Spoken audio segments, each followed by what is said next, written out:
Children, I'm Ravi Verma and in this video I'm going to discuss about the NCERT solutions of chapter number 4, that is materials, metals and non-metals, from your NCERT science textbook. Okay, so let us start the first question from the exercise questions. So dear students, you can write the answers from this video by pausing or taking the screenshots. So let's start the first question. Which of the following can be beaten into thin sheet? We know that the metals can be beaten into thin sheets. So zinc will be the answer. So zinc is the answer of this question. You know that zinc is a metal and you know that metals are malleable, means they can be beaten into thin sheets. But if we talk about phosphorus, sulfur and oxygen, these all are non-metals and they are not malleable, so that's why they cannot be beaten into thin sheets. Non-metals generally are brittle, and when you will beat the non-metal, they will break up into very fine pieces or they will convert into a powderous form. Next question. Which of the following statement is correct? All metals are ductile. All non-metals are ductile. C. Generally metals are ductile. And D. Some non-metals are ductile. So the statement C is correct. Statement C is correct. That is, generally metals are ductile. Generally metals are ductile means most of the metals can be drawn into thin wires, can be drawn into thin wires. So this property of the metals is called ductility. But some metals cannot be drawn into wires, for example mercury and calcium. Okay, next. Fill in the blanks. First of all, phosphorus is very, what need to be filled? Then the answer is reactive. Phosphorus is very reactive metal. In the same way, metals are conductors of heat and electricity. Then metals react with acids to produce hydrogen gas. And C, iron is more reactive than copper. And the last one, metals react with acids to produce hydrogen gas. Okay, now true and false. First, generally non-metals react with acids. So the answer is false. Generally non-metals do not react with acids. In the same way, sodium is very reactive metal. So again, this is true. That sodium is very reactive metal, because when we put sodium into water, it starts burning. Even in the presence of air, it starts heating and burning. Okay, next is copper displaces zinc from zinc sulfate solution. So this is false. The answer is false, because zinc is more reactive than copper, so copper cannot displace zinc from its sulfate solution. Okay, next. Coal can be drawn into wires. No, coal cannot be drawn into wires, so this is again false. Now question number 5. Some properties are listed in the following table. Distinguish between metals and non-metals on the basis of these properties. So we have to distinguish the metals and non-metals on appearance, hardness, malleability, ductility, heat conduction and conduction of electricity. So here is the solution. Here you can see that metals are lustrous but non-metals are dull in appearance. Metals are hard and strong and non-metals are soft. In the same way, malleability. Metals are malleable but non-metals are not malleable. They are non-malleable. Then ductility. Metals have a property of ductility but non-metals do not have the property of ductility, means they cannot be drawn into thin wires. Then heat conduction. So metals are good conductors of heat, but non-metals are bad conductors of heat. In the same way, metals are good conductors of electricity, but non-metals are bad conductors of electricity. Now the question number 6. Question number 6 has many parts. Part A, aluminum foils are used to wrap food items. So dear students, why aluminum foils are made? Because aluminum is a metal which is malleable, so it can be beaten into thin sheets, and hence aluminum foils are used to wrap food items to protect them from dust and microbes. Next, immersion rods for heating liquids are made up of metallic substances. So immersion rods means the rods which you use for heating water during winters, right? So they are made up of metallic substances, means they are made up of metals, because metals are good conductors of heat and electricity. That's why when you switch on, when you plug them into the electric current, then they become very hot because they are good conductor of heat. Okay, next, question number C. What is the question number C? Copper cannot displace zinc from its salt solution. What is the reason? Because you know that a more reactive metal can displace a less reactive metal, means the zinc can displace copper from its salt solution, but you know copper is less reactive and zinc is more reactive. So copper being less reactive cannot displace zinc from its solution. So this is the reason that copper cannot displace zinc from its salt solution, because zinc is more reactive than copper and copper is less reactive than zinc. Next question. Sodium and potassium are highly reactive metals. The next question is, so sodium and potassium are stored in kerosene. What is the reason that sodium and potassium both are stored in kerosene? The reason is sodium and potassium are highly reactive metals and they react vigorously with oxygen present in the air to catch fire. So hence sodium and potassium both are kept in kerosene. Okay, next question. Can you store lemon pickle in an aluminum utensil? Explain. So dear students, you know that pickle have different acids, right? For sometimes they have acetic acid, but if we talk about means lemon, right, then it may contain citric acid also. Citric acid, right? So it contains acids. Generally other pickles contain acetic acid, but the lemon contain citric acid, right? So the lemon pickle may contain citric acid. Okay, and if you purchase some marketed pickle, then you may contain acetic acid also. So you know that acids react with metals to produce salt and hydrogen gas. So these acids will react with aluminum metal to produce salt and hydrogen. This will destroy the utensil and make the pickle unfit for consumption. So this is why you should not store any type of pickle in a metal container.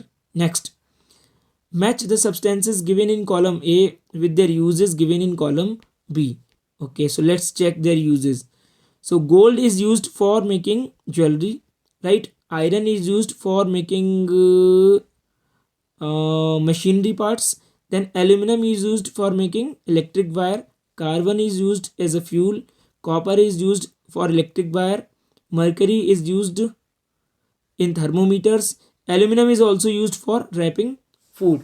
So aluminum and copper both are used for making electric wires. So here is the solution.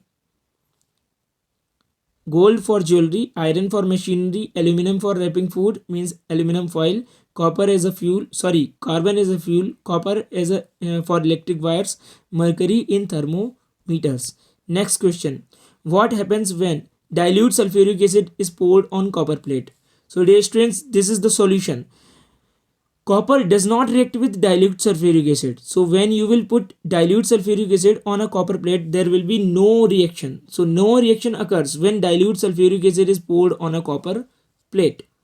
But when you put concentrated sulfuric acid on a copper plate, then it reacts and hydrogen gas is evolved with the formation of blue colored copper sulfate crystals.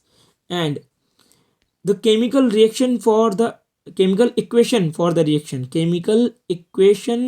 reaction. So dear students, let us understand what is the difference between the term chemical equation and the reaction. Chemical reaction. So dear students, you know that chemical reaction is a change in which a substance changes from one substance into another substance, means a substance changes into another chemically different substance, right? For example, here copper and sulfuric acid change into copper sulfate and hydrogen chemically. So this is a chemical reaction. And what is chemical equation? Chemical equation is the representation of chemical reaction.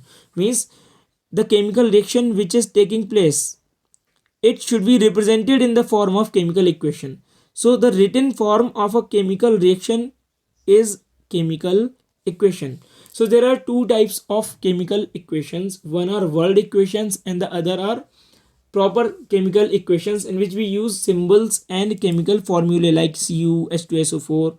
So the question is, write world equations for the reactions involved. So in this reaction, this is a chemical equation, that is Cu plus H2SO4, CuSO4 plus H2, right? And for this world equation will be copper plus sulfuric acid, copper sulfate plus hydrogen. So dear students, for the chemical reaction copper, here we have put names. So when you use names of the reactants and products for representing a chemical reaction, this is called a world equation. So this is the world equation, copper plus sulfuric acid, copper sulfate and hydrogen. So this is the world equation and this is the chemical equation. Okay, next question, question number 2. Iron nails are placed in copper sulfate solution, then what happens? What happens when iron nail is placed in copper sulfate solution? So here it is written, iron is more reactive than copper, so it displaces copper from copper sulfate.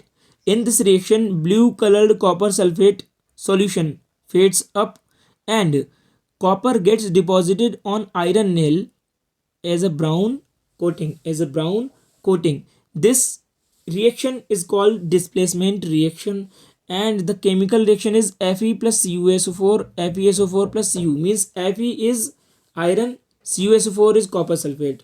Here FeSO4 is iron sulfate and Cu is iron. So the word equation is iron plus copper sulfate, arrow iron sulfate plus copper. Next question. Saloni took a piece of burning charcoal and collected the gas involved in a test tube. How will she find the nature of gas? Write down the word equation of all the reactions taking place in this process. Okay, so Saloni has taken a burning charcoal and collected the gas involved in a test tube.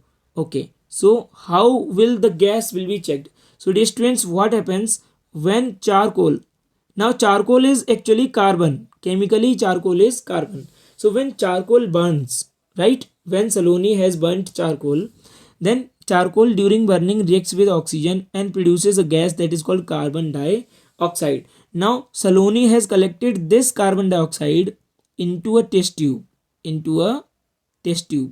okay, and then she has put her finger on it and closed the tube. Now how she will check that the gas is of which nature? So we have to check the nature of this gas which is present in the test tube, because this carbon dioxide has been collected in the test tube by Saloni.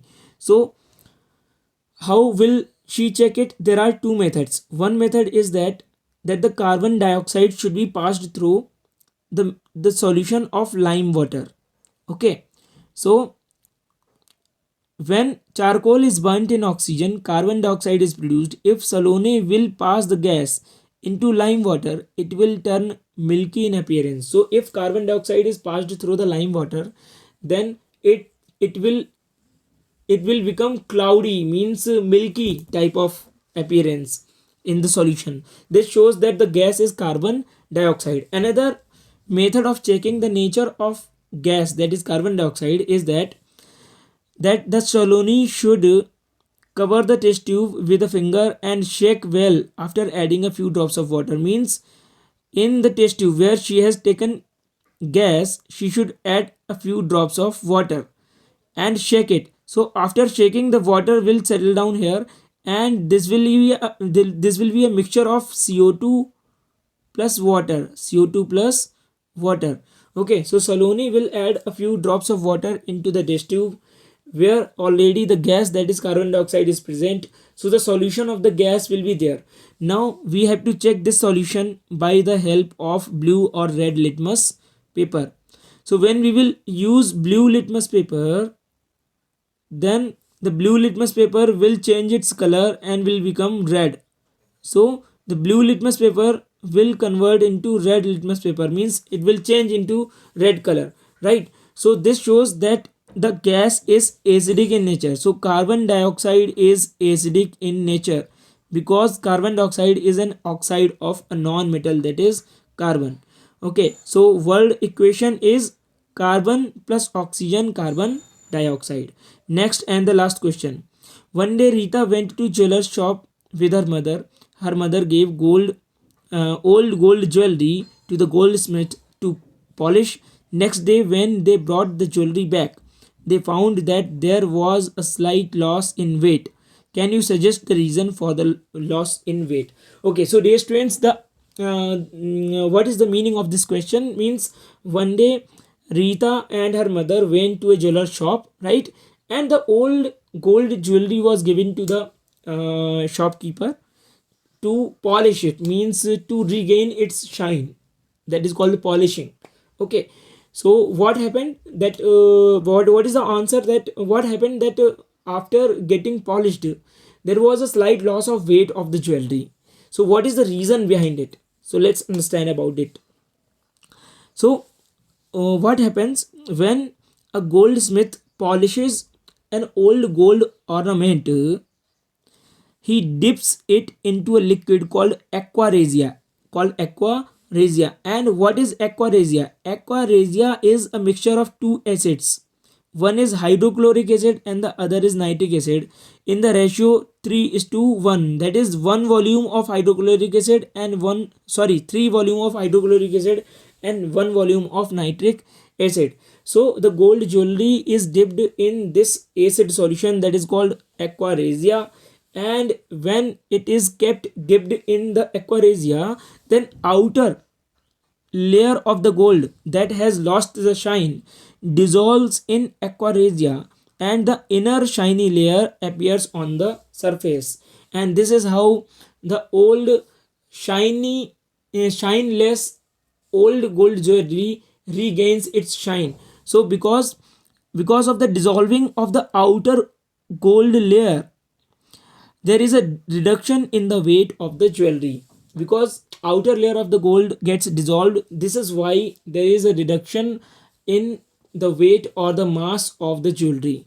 Okay, so dear students, this is all about the NCERT solutions. I will suggest you that you should write the answers from this video by taking screenshots or by pausing the video. Thanks for watching this video.